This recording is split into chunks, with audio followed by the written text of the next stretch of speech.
నేను మొన్న ఒక విషయం చెప్పాను. ఏమని చెప్పాను? అయ్యా, గ్రావెల్ అనేటువంటిది విచ్చలవిడిగా దోపిడీ గురవుతుంది అని అన్నాను. సోమిరెడ్డి నిన్న ఏమన్నాడంటే ఒక మాట చెప్పాడు. ఏమని? గ్రావెల్కి సంబంధించి వాళ్ళు అన్ని అనుమతులు తీసుకున్నారని. నేను ఛాలెంజ్ విసురుతున్నా, రేపటి నుంచి ఇంక నేను మాట్లాడను. నేను ఛాలెంజ్ విసురుతున్నా. దానికి సంబంధించి ఈరోజు నాగంబొట్ల వారి కంటిలో కానీ లేదా సర్వేపల్లిలో కానీ మీరు సర్వేపల్లి నియోజకవర్గంలో కానీ ఎత్తినటువంటి గ్రావెల్కి సంబంధించి అనుమతులు ఒక్కసారి చూపించండి. మీరు ఎంత అనుమతులు ఉన్నాయి, మీ దగ్గర ఉండేటువంటి అనుమతులు ఏంది, అసలు అనుమతులు ఉన్నాయా, అనుమతులు ఉంటే ఎంతకు ఉన్నాయి, మీరు ఎంతకు తీశారు, దాని మీద మీరు సమాధానం చెప్తే నేను నీకు ఛాలెంజ్ విసురుతున్నా. ఏదో మాట్లాడడం, ఏదో అది ఇది విమర్శించిపోవడం కాదు.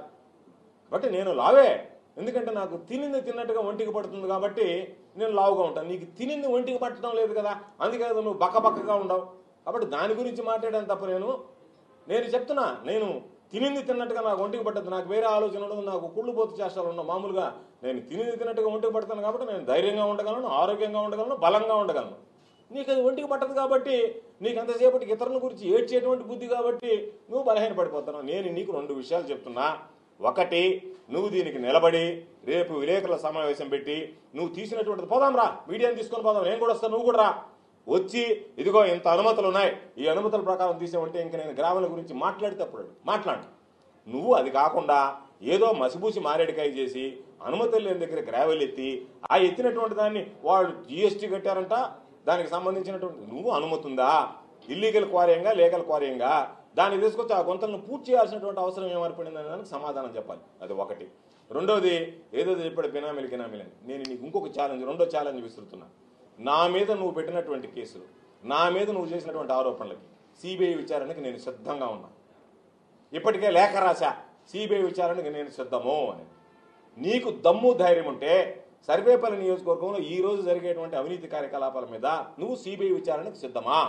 ఆ 2 విషయాల మీద నువ్వు ప్రెస్ మీట్ పెట్టి సిబిఐ విచారణకు సిద్ధమంటే ప్రభుత్వం నీ చేతుల్లోనే ఉంది. నేను నీకే లెటర్ పంపిస్తా, నువ్వు లెటర్ ఇద్దరం కలిసి వెళ్ళి అయ్యా మా మీద సిబిఐ విచారణ జరిపించుకోండి అని చెప్పి మన మీద ఎవరు సిబిఐ విచారణ జరిపించుకొని నిర్దోషం చెప్పి బయటపడతారు. నా మీద ఒకసారి సిబిఐ విచారణ జరిగింది. సిబిఐ విచారణ జరిగితే సిబిఐ నా మీద క్లీన్ చిట్ ఇచ్చింది. కాబట్టి మరలా కూడా నేను విచారణకు సిద్ధంగా ఉన్నానని చెప్పి నీకు ఛాలెంజ్ విస్తున్నా. ఇద్దరిలో ఎవరు సిబిఐ విచారణలు క్లీన్ చిట్ తెచ్చుకుంటే వాడే పోటీ చేద్దాం, రెండో వాళ్ళం ఆగిపోతాం, ఇబ్బంది లేదు. కాబట్టి ఈ 2 ఛాలెంజ్లకి నువ్వు సరేనంటే మాట్లాడు తప్ప ఈరోజు ఏదో మాట్లాడారు కాబట్టి చంద్రబాబు నాయుడు దగ్గర మార్కులు ఎంచుకోవడానికి జగన్మోహన్ రెడ్డి గారిని దూషిస్తే, చంద్రబాబు నాయుడు గారిని పొగిడితే, రేపేదన్నా అడవదప్పి మంత్రి పదవులు ఏదన్నా నా పేరు కూడా పరిశీలనకు వస్తుందో అడుగున పడిపోతున్నాను కదా అటువంటి ఆలోచన ఏదన్నా ఉంటే చేసుకో. కానీ నేను మరలా చెప్తున్నా, జగన్మోహన్ రెడ్డి గారి కాలి గోటికి కూడా సరిపోనటువంటి వ్యక్తి నువ్వు. జగన్మోహన్ రెడ్డి గారిని విమర్శించేటువంటి స్థాయి నీకు లేదు అని ఈ సందర్భంగా తెలియజేస్తాను.